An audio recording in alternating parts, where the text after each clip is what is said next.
안녕하세요.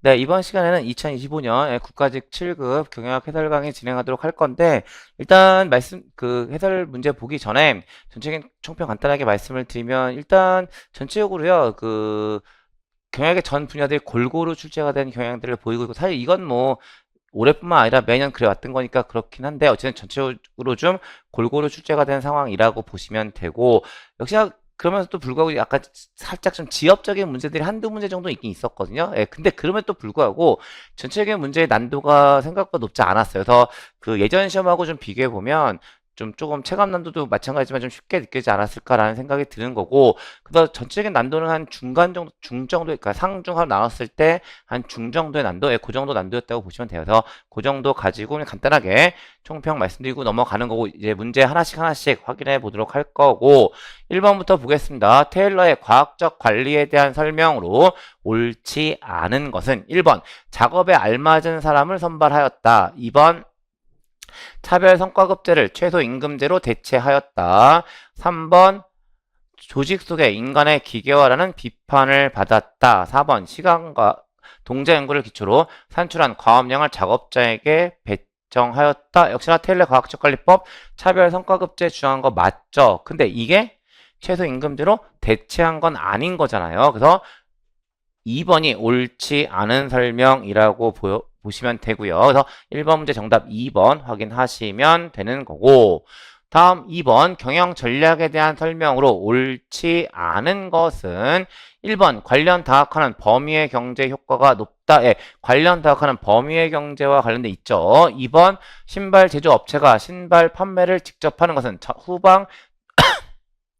후방 통합에 해당한다. 예, 생산업체가 판매를 한다는 것은 소비자 방향일까요? 공급업체 방향일까요?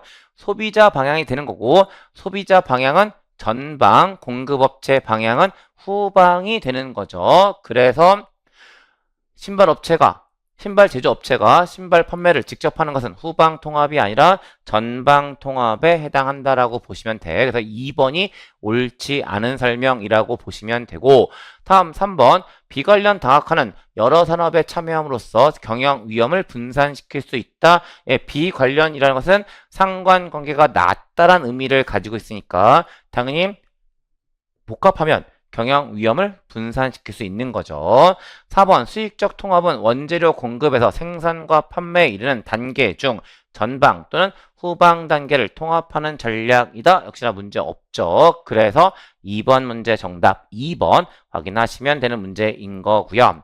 다음 3번 선택형 복류생 제도에 대한 설명으로 옳지 않은 것은, 예, 선택형 복류생 제도 카페테리아식 복류생 프로그램 이야기하는 거고, 1번 프로그램의 관리가 단순하다. 예, 그 종업원들이 원하는 걸 이제 선택하게 하는 거니까 당연히 프로그램의 관리는 쉽지 않을 거예요. 그래서 단순하다고 쓰고 있으니까 옳지 않은 설명이라고 보시면 되고, 2번 카페테리아식 복리후생 제도라고도 불린다. 3번 종업원의 욕구를 반영하기 때문에 종업원의 만족감이 증대된다.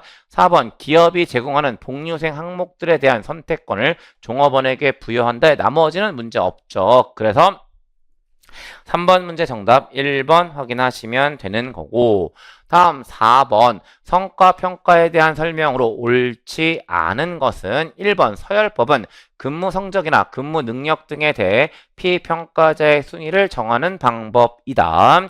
2번 목표관리법에서는 피평가자가 목표의 설정 및 평가 과정에 참여한다. 3번 평정척도법은 평가 요소별로 척도를 사용하여 피평가자를 평가하는 방법이다. 4번 평가센터법은 피평가자의 인성적인 특질 대신 피평가자의 실제 행동을 기준으로 평가하는 방법이다. 평가센터법은요, 평가센터에 모아놓고 이제 합숙을 시키면서 평가하는 방법이 되는 거고, 일반적으로 언어 능력을 평가하는 게 주축이라고 보시면 돼요. 그래서 뒤에 내용은 평가센터법에 대한 설명으로 옳지 않은 설명이 되기 때문에 4번 문제 정답 4번 확인하시면 되는 거고, 다음 5번 포터의 오여인 모형을 기준으로 볼 때 출판업의 매력도가 높아지는 매력도가 높아지는 거 찾으시면 되는데, 1번 출판업 시장의 진입장벽이 높아지고 있다. 진입장벽이 높아지고 있다면 신규 기업이 들어올 가능성은 낮아지니까 당연히 매력도는 높아지는 상황이라고 보시면 되겠죠. 2번 도서 작가들이 1인 출판사를 세워 직접 출판하는 비중이 커지고 있다. 1인 출판사가 계속 생기면 출판사 입장에서는 부정적인 의미를 가지고 있을 테니까 2번은 출판업의 매력도가 낮아지는 상황이라고 보시면 되고, 다음 3번 책의 주요 대체제인 드라마, 영화, 게임 컨텐츠 등의 생산 및 보급이 급증하고 있다. 이것 역시 출판업의 매력도가 낮아지는 상황이 되겠죠. 4번 책의 판매가 감소하는 가운데 소비자 개인 단위 구매보다 공동 구매 비중이 증가하고 있다. 역시 책의 판매가 감소하고 있는 상황이니까 매력도는 낮아지는 상황이라고 보시면 돼요. 그래서 주어진 4개 중에 출판업의 매력도가 높아지는 상황은 1번 상황이 되니까 5번 문제 정답 1번 확인하시면 되는 거고, 다음 6번 다음은 연이자율 4%에 해당하는 현재가치 계수이다. 현재가치가 가장 높은 것은 단 연이자율은 4%로 유지된다는 거고요. 4가지 상황별로 현재가치가 가장 높은 거 찾으시면 되는데, 먼저 1번 즉시 지급되는 1200만 원의 일시금, 즉시 지급되는 거니까 1200만 원 자체가 현재 가치 그대로라고 보시면 되는 거고, 다음 2번 보시면 5년 후에 지급되는 1500만 원의 일시금, 5년 후에 일시금이니까 요게 되겠네요. 그래서 1500만 원에다가 0.82를 곱해주게 되면 2번에 대한 현재 가치가 구해지게 되는 거고, 그거 구하시면 1230만 원이 계산이 돼요. 그래서 2번은 1230만 원이 되는 거고, 그 다음에 3번 1년 후부터 매년 50만 원씩 지급되는 영구연금. 그러면 얘는 50만 원을 뭐로 나눠주면 되냐면, 지금 이자율이 4%이니까 영구니까 계속 나오는 거죠. 0.04로 나눠주면 되고, 요걸 계산한 값이 얼마가 되냐면 1250만 원이 계산이 됩니다. 다음 4번 1년 후부터 매년 150만 원씩 지급되는 10년간의 연금, 10년간의 연금이고 10년에 4% 연금이 8.11이 되니까 이건 150 곱하기 8.11을 한 값이 되는 거고, 요거 계산하시면 1216.5가 계산이 돼요. 그럼 이제 4개 중에 가장 큰 값은 1250이 되는 거니까 6번 문제 정답 3번으로 확인하시면 되는 문제죠. 그래서 요 현가계수표를 이용해서 값들을 계산하는 것과 영구연금에 대한 현재가치 구하는 공식들, 이런 것들을 활용한 문제가 6번 문제가 돼요. 그래서 그렇게 보시면 6번 정리된 거고, 다음 7번 다음은 경쟁업체인 A사와 B사의 2024년 사업 보고서에 보고된 재무정보의 일부이다. 두 기업의 재무 비율에 대한 분석 중 옳지 않은 것을 하면서 A사와 B사에 대한 매출액, 당기 순이익, 자산 총계, 자본 총계에 대한 자료들 주어져 있는 상태인 거고요. 이제 1번부터 보시면 A사와 B사의 자기자본 승수는 같다라고 하는 거고, 이 자기자본 승수 어떻게 구하게 되냐면, 이 자기자본 승수요, 자산 총계를 자본 총계로 나누어서 구하게 되는 거죠. 그럼 A사 보시게 되면 만분의 2만, B사가 5천분의 만이니까 둘 다 똑같이 2가 계산이 되죠. 그래서 A사와 B사의 자기자본 승수가 같다라는 설명은 옳은 설명이라고 보시면 돼요. 다음 2번 A사의 ROE가 B사의 ROE보다 낮다. ROE, Return on Equity, 자기자본에 대한 수익률을 보는 거고요. 그럼 결국 이거 어떻게 구하게 되냐면, 당기 순이익을 자본 총계로 나누어서 구한다라고 보시면 되는 거죠. 그럼 먼저 A사 같은 경우 보시게 되면 200을 만으로 나누어서 보는 거니까 여기는 2%의 ROE가 되는 거고요. 250을 5천으로 나눠서 가는 거니까 5%의 ROE가 계산이 되는 거죠. 그러면 A사의 ROE가 B사의 ROE보다 낮다라는 설명은 옳은 설명이 돼요. 그래서 그렇게 보시면 2번 보기 정리되는 거고, 다음 3번 듀퐁 항등식에 의하면 A사와 B사의 ROE 차이는 순이익률의 차이로부터 발생함을 알 수 있다. 역시나 듀퐁 항등식에 대한 내용이 정리가 돼야 되는데, 이 듀퐁 항등식의 ROE는요, 세 가지의 곱이다라고 이야기를 하게 되는 거고, 그 세 가지가 순 이익률 곱하기 총 자산 회전율 곱하기 자기자본 승수로 구한다라고 보시면 되는 거거든요. 그럼 먼저 자기자본 승수는 이미 1번 보기에서 구했으니까 그거 가지고 보시면 되고, 총자산 회전율은 어떻게 구하는 거죠? 매출액을 총자산으로 나누어서 보시면 되는데, 역시나 매출액을 자산 총계로 나눠서 보시게 되면 A사는 25% 0.25, 그 다음에 B사 역시 0.25가 되니까 지금 A사와 B사의 자기자본 승수와 총자산 회전율이 똑같은 거죠. 그럼 역시나 ROE가 차이가 나는 건 뭐 때문에 차이가 나는 거냐면 순이익률 때문에 차이가 나는 건데, 역시 보시면 A사와 B사의 ROE 차이는 순이익률의 차이로부터 발생함을 알 수 있다. 두 개는 똑같으니까 얘 때문에 차이가 나는 거니까 3번 역시 옳은 설명이라고 보시면 되는 겁니다. 다음 4번. A사의 ROE가 B사의 ROE보다 낮은 것은 A사의 총자산 회전율이 B사의 총자산 회전율보다 낮기 때문이다. 좀 전에 말씀드린 것처럼 두 회사의 총자산 회전율은 동일함을 확인하셨잖아요. 그러니까 4번이 옳지 않은 설명. 그래서 7번 문제 정답 4번 확인하시면 되는 문제인 거고요. 다음 8번. 이 표체에 대한 설명으로 옳지 않은 것은 단 만기 수익률은 해당 채권의 시장 이자율이다. 1번 액면가보다 높은 가격으로 거래되는 채권을 할증 채권이라고 한다. 2번 일반적으로 채권 가격과 만기 수익률은 서로 반대 방향으로 움직인다. 3번 다른 조건이 같을 때 채권의 잔존 만기가 길수록 만기 수익률 변화에 따라 채권 가격은 더욱 민감하게 변동한다. 4번 다른 조건이 같을 때 채권의 표면 이자율이 높을수록 만기 수익률 변화에 따라 채권 가격은 더욱 민감하게 변동한다라고 쓰고 있는 거고요. 예, 정답 4번이고요.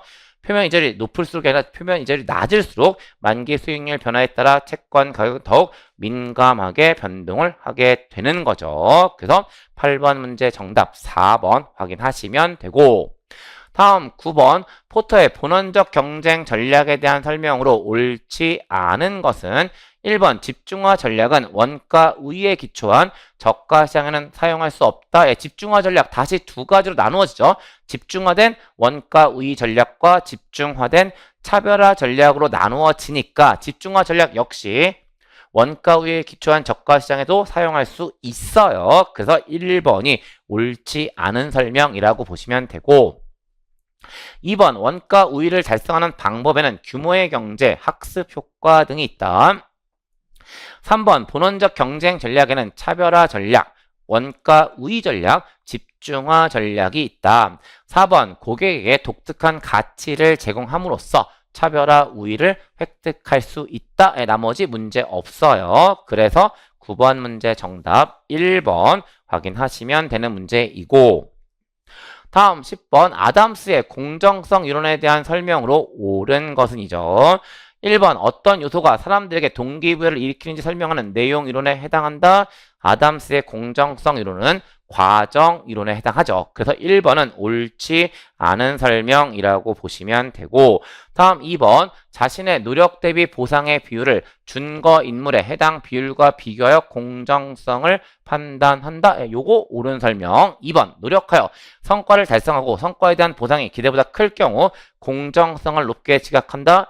일치하지 않으면 불공정성을 지각하게 되는 거예요. 그래서 3번 역시 옳지 않은 설명이라고 보시면 되고, 4번 공정성과 같은 고차원 욕구가 달성되어 동기부여되기 위해서는 우선적으로 저차원 욕구가 충족되어야 한다. 욕구의 순서적인 중요성을 강조한 것은 아담스의 공정성 이론이 아니라 매슬로우의 욕구 단계 이론과 관련돼 있어요. 그래서 4번 역시 옳지 않은 설명. 결국 4개 중에 아담스의 공정성 이론과 관련해서 옳은 설명은 2번이 되니까 10번 문제 정답 2번 확인하시면 되는 문제가 되는 거죠. 다음 11번이고요. 다음은 프로젝트를 완료하기 위해 해야 하는 활동이다.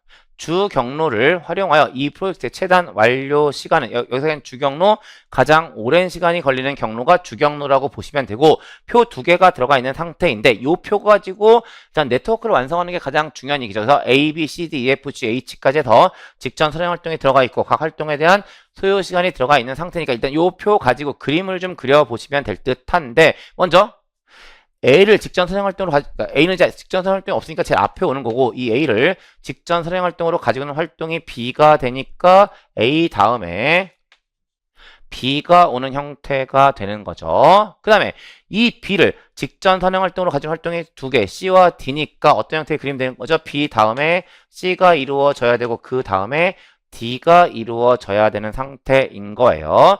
그 다음에 CD를 직전 선행 활동으로 E가 이루어지니까 C와 D 다음에 E라는 활동이 오는 형태가 되는 거죠. 그 다음에 F는 직전 선행 활동이 없으니까 얘 역시 첫 번째 활동이라고 보시면 되고 이 F를 직전 선행 활동으로 가지고 있는 것이 G가 되니까 그 다음에 G가 와요. 그 다음에 이 D와 G를 직전 선행 활동으로 해서 H가 오는 구조가 되는 거죠. 그래서 이 표를 그림으로 그리면 이 형태가 되는 거 이제 각 활동별 소요 시간을 보시게 되면 A가 2일, B가 2일, C가 4일, 다음에 D가 3일, 그 다음에 E가 3일, F가 2일, G가 4일, 다음에 H가 5일이 되는 거예요. 그럼 여기서 이제 주경로를 찾아야 되는 거게 그 주경로가 어떤 경로인지를 찾아야 되는 거고 그 주경로는 A, 그 다음에 B, D, H로 이어지는 경로가 주 경로가 되니까 요 값들을 다 더해 놓은 값이 이 프로젝트의 최단 완료 시간이라고 보시면 되고 다 더하시면 4, 7, 5를 더하니까 12가 되네요. 그래서 11번 문제 정답 3번 12일이 계산이 되는 겁니다. 그래서 그렇게 보시면 11번 문제 정리되시는 거고 다음 12번 다음 상황에서 경제적 주문량 모형으로 산출되는 연간 총 비용을 최소화하는 해당 주문량 결국 경제적 주문량 구하라는 문제가 되는 거고 EOQ 어떻게 구하는 거죠? 루트 H분의 2 곱하기 D 곱하기 5가 되는데 H는 단위당 재고 유지비, D는 연간 수요량, 5는 1회 주문 비용이 되는 거죠. 그럼 이제 다시 자료 보시면 여기에 D에다가 600을 대입하시고 다음에 5에다가 4,000을 대입하시고요.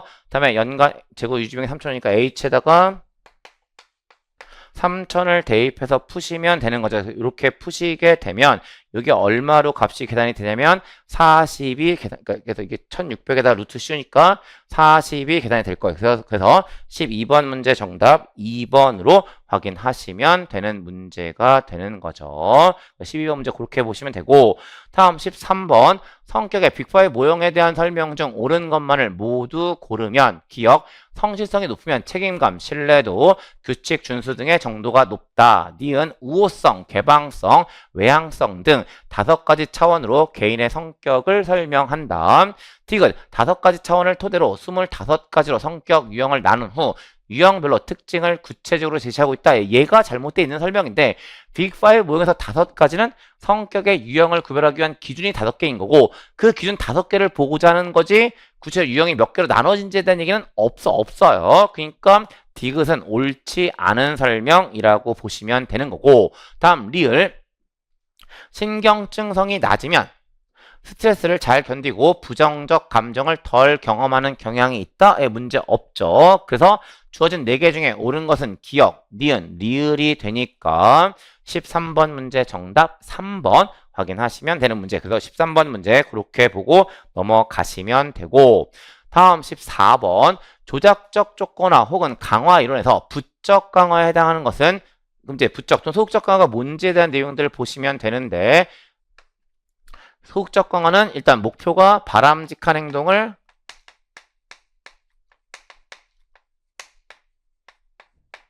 증가시키는 목적을 가지고 있는 거죠. 그리고 이걸 증가시킬 목적으로 바람직한 행동을 했을 때 불편 자극을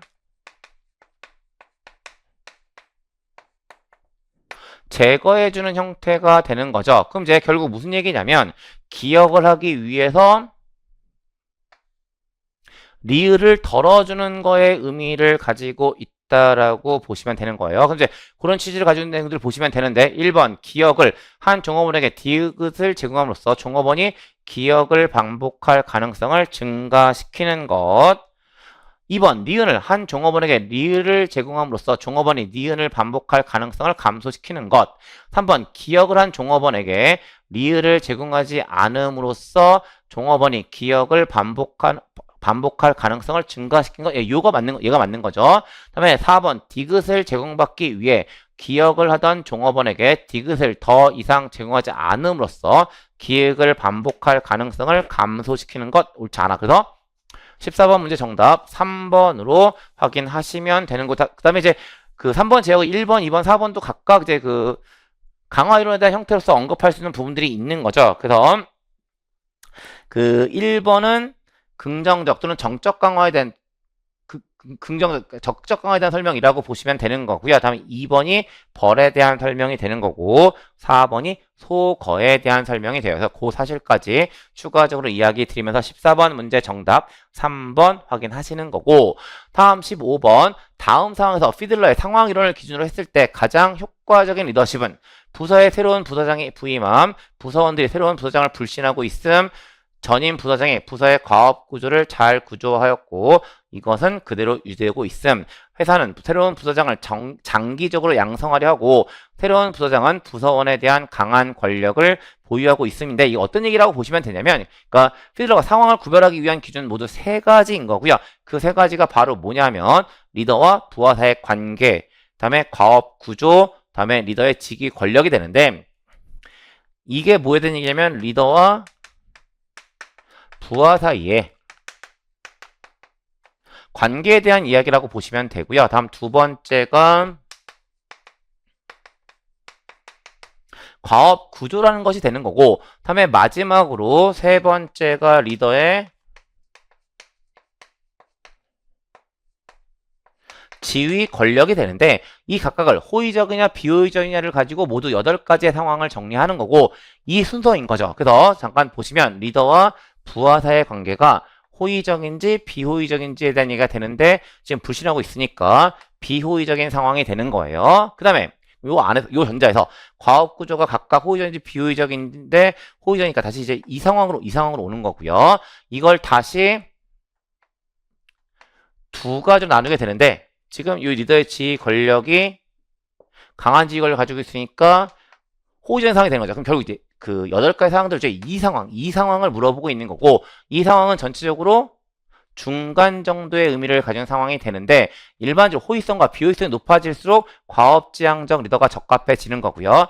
호의성이나 비호의성이 작아질수록 관계지향적인 리더십이 적합하다는 것이 피들러의 주장인 거잖아요. 그럼 이제 여기에 위치하고 있다면 중간 정도의 의미를 가지고 있으니까 저기에 적합한 리더십은 관계지향적인 리더십이라고 보시면 되겠죠. 그래서 1번 위명 리더십, 2번 참여형 리더십, 3번 과업지향형 리더십, 4번 관계지향형 리더십 들어가 있고 정답은 4번 관계지향형 리더십에 대한 설명이라고 보시면 돼요. 그래서 15번 문제 정답 4번 확인하시면 되는 거고 다음 16번 경로 커버리지 전략에 대한 설명 중 옳은 것만을 모두 고르면 기업 고급 브랜드는 주로 선택적 유통을 이용한다. 고급 브랜드라면 전문품에 해당할 거고요. 전문품은 선택적이 아니라 전속적 유통을 주로 활용하는 거죠. 그래서 기억은 옳지 않은 설명이라고 보시면 되고 다음 니은 편의품은 주로 집중적 유통을 이용한다. 이 집중적은 개방적의 의미를 가지고 있고 개방적 유통은 편의품에 적합하죠. 그래서 니은은 옳은 설명이라고 보시면 되고 다음 디귿 가능한 한 많은 점포에 제품을 공급하는 전략은 집중적 유통이다. 집중적 또는 개방적 유통은 모든 판매 업체에게 유통을 허락하는 형태의 전략이 되니까 디귿은 옳은 설명이라고 보시면 되고요. 다음 리을 생산업체가 하나의 유통업체에게 특정 지역의 독점적 유통권을 부여하는 전략을 선택적 유통이라 한다. 특정 지역에 독점적 유통권을 부여하는 것은 선택적이 아니라 전속적 유통에 해당합니다. 그래서 기역과 리을은 옳지 않고 니은과 디귿은 옳으니까 16번 문제 정답 3번 확인하시면 되는 문제. 다음 17번 가격 전략 유형에 대한 설명 중 옳은 것만을 모두 고르면 기억 프린터를 사고 싸게 판매하고 토너를 비싸게 파는 것은 종속 제품 가격 결정에 해당한다에 맞는 설명이죠. 다음 니은 유튜브가 서비스 수준별로 가격을 다르게 책정하는 것은 제품 라인 가격 결정에 해당한다. 이거 역시 옳은 설명이 되는 거고요. 다음 디귿 통신사가 초고속 인터넷과 이동통신 서비스를 묶어서 할인하여 판매하는 것은 사양 제품 가격 결정에 해당한다. 묶어서 판매하는 거 묶음 제품 가격 결정이라고 보시면 되고요. 사양 제품 가격 결정의 사양 제품은 옵션의 의미를 가지고 있고 하나의 제품이 있으면 거기다가 옵션이 추가될 때마다 제품의 가격이 높아지는 거 가장 대표적인 게 자동차 가격이라고 보시면 되고 밑에 바로 나와요. 리얼 자동차 판매 시 옵션에 따라 자동차 가격을 다르게 책정하는 방식은 단수 가격 결정에 해당한다. 얘가 단수 가격 결정이 아니라 사양 제품 가격 결정에 대한 이야기가 되는 거지. 그래서 디귿과 리을은 옳지 않은 설명이라고 보시면 되는 거고 기역과 니은이 옳으니까 17번 문제 정답 1번 확인하시면 되는 문제가 돼요. 다음 18번 다음 사례 설명하는 생산 방식은 2019년 등장한 A사의 냉장고는 인터넷 홈페이지에서 고객이 직접 조합해 주문할 수 있는 맞춤형 가전시설을 열었다의 맞춤형이에요. 고객의 가족 수, 식습관, 생활 양식, 주방 형태 등에 따라 자기 집에 맞는 색깔과 설치 타입을 조합해 주문을 완료하면 공장에서 보유하고 있는 냉장고 모듈들을 조립하여 고객이 원하는 냉장고 완제품을 고객의 집에 설치해주는 방식이다. 주문 모듈 1번 주문 생산 방식 2번 주문 조립 방식 3번 생산 계획 방식 4번 주문 설계 방식 들어가 있고요. 정답이 있는 거잖아요. 주문 조립 그래서 정답은 2번 정리하시면 돼요. 그래서 18번 문제 정답 2번 확인하시면 되는 거고 다음 19번 다음 해외시장 진출 방법 중 해외 직접 투자에 해당하는 것만을 모두 고르면 기업, 관리, 계약, 니은, 판매, 법인, 디귿, 합작, 투자, 리을, 해외 소재, 외국 기업 인수 들어가 있고 역시나 직접 투자에 해당하는 것은 합작 투자와 해외 소재, 외국 기업 인수가 되겠죠. 그래서 디귿, 리을로 엮여져 있는 거 2번이 되니까 19번 문제 정답 2번 확인하시면 되는 문제이고요. 다음 20번 조직 내 갈등 및 협상에 대한 설명으로 적절하지 않은 것은 1번 분배적 협상보다 통합적 협상에서 정보의 공유가 상대적으로 많이 이루어진다. 2번 갈등 해결 전략 중 회피는 자신의 이익에 대한 적극성과 상대 이익에 대한 협조성의 정도가 모두 낮을 때 사용한다. 3번 갈등 해결 전략 중 경쟁은 자신의 이익에 대한 적극성과 상대 이익에 대한 협조성의 정도가 모두 높을 때 사용한다. 뒤에 설명은 경쟁이 아니라 협력에 대한 설명인 거고요. 경쟁은 어때 쓰는 거지? 자신의 이익에 대한 적극성만 높을 때 경쟁이 되죠. 그래서 3번이 옳지 않은 설명이 되고 4번 분배적 협상은 상대방의 손해만큼 자신이 이익을 얻는 협상이고 통합적 협상은 자신도 이익을 얻고 상대방도 이익을 얻는 협상이다. 문제 없어요. 그래서 20번 문제 정답 3번 확인하시면 되는 거고 다음 21번 다음 중 주식회사의 청산을 통해서 발생하는 청산대금 배분의 우선순위가 가장 낮은 것은 1번 국세 청구권, 2번 체불임금 청구권, 3번 무담보부 이표체의 청구권, 4번 우선주 주주의 자녀재산 분배 청구권 들어가 있고 역시 순서 잠깐 보시면 이 두 개는 동순위를 가지고 있습니다. 국세 청구권과 체불임금 청구권은 동순위 가장 높은 순위를 차지하고 있고요. 그 다음에 무담보부 이표체 청구권이 그 다음 순위, 그 다음에 순위가 가장 낮은 게 우선주 주주의 자녀재산 분배 청구권이 돼요. 그래서 21번 문제 정답 4번 확인하시면 되는 문제이고요. 다음 22번 다음은 공급사슬 관리에서 예측된 수요와 실제 수요를 기록한 표이다. 1에서 4기에 대한 평균 절대 오차를 구하면 평균 절대 오차, 오차를 절대값 씌워서 평균 낸 값이라고 보시면 되죠. 그럼 이제 오차는 dt에서 ft를 빼주게 되니까 1기에 오차는 얼마가 되냐면 마이너스 30. 근데 어차피 절대값을 씌울 거니까 30. 그다음에 110에서 80을 빼주면 역시나 30. 90에서 120을 빼주면 마이너스 30인데 절대값을 씌우면 역시나 30.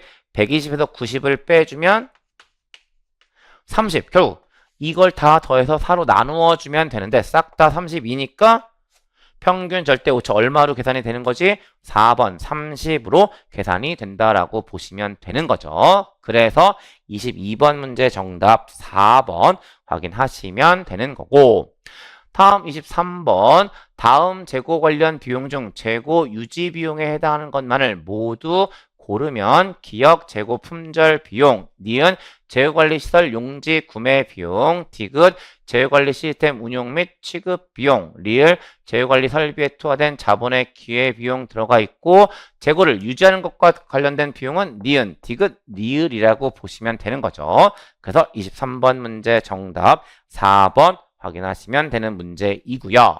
다음 24번 페이올의 일반 관리론에 대한 설명으로 옳지 않은 것은 1번 관리활동을 합리적으로 수행하기 위한 14가지 관리 원칙을 제시하였다.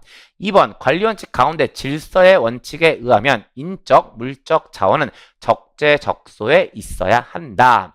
3번 관리 원칙 가운데 명령 일원화의 원칙에 의하면 상급자는 한 명의 하급자에게만 명령과 지시를 내려야 한다. 이게 잘못되어 있고, 명령 일원화의 원칙은 한 명의 하급자에게 명령을 내릴 수 있는 사람은 상급자가 한 명만 있다는 거죠. 그러니까 지금 상급자가 한 명의 하급자에게 명령을 내린다는 게 아니라 한 명의 상급자가 한 명의 하급자에게만, 그러니까 다시 하급자에게 명령을 낼 수 있는 상급자는 한 명이에요. 한 명이어야 된다는 거. 그게 바로 명령 일원화의 원칙이 되니까 3번이 옳지 않은 설명이라고 보시면 될까요? 상급자는 여러 명의 하급자에게 명령을 낼 수 있지만 하급자 입장에서는 한 명의 상급자로부터만 명령을 받아야 된다는 것이 명령 일원화의 원칙이 돼요. 그래서 3번이 잘못돼 있고, 4번 관리활동을 계획, 조직, 지휘, 조정, 통제의 5가지로 나누어 분석하였다. 문제 없죠. 그래서 24번 문제 정답 3번 확인하시면 되는 거고, 다음 25번 생산자가 유통업자에게 행사하는 힘에 대한 설명으로 옳지 않은 것은, 이거 프렌치와 레이븐의 권력의 유형을 유통 쪽에다가 적용하는 형태의 문제라고 보시면 되는데, 1번 요구에 협조하는 유통업자에게 보상을 제공할 수 있는 능력은 준거적 힘이다. 보상을 제공할 수 있으니까 보상적 힘에 대한 설명이라고 보시면 되죠. 그래서 1번이 일단 옳지 않은 설명이라고 보시면 되고, 다음 2번 요구에 따르지 않는 유통업자에게 처벌이나 제재를 가할 수 있는 능력은 강압적 힘에 해당한다. 3번 공식적 계약의 근거에 규정된 행동을 준수하도록 유통업자에게 주장할 수 있는 능력은 합법적 힘에 해당한다. 4번 유통업자에게 가치를 인정받는 지식, 경험, 노하우 등을 보유하고 있어서 발생하는 힘은 전문적 힘에 해당한다. 나머지는 문제 없어요. 그래서 옳지 않은 거 1번이 되니까 25번 문제 정답 1번 확인하시면 되는 거고, 여기까지 말씀을 드리면 2025년 국가직 7급 경영학 기출문제 전부 다 확인하셨고요. 이 정도 가지고 마무리 짓겠습니다. 네, 수고하셨습니다.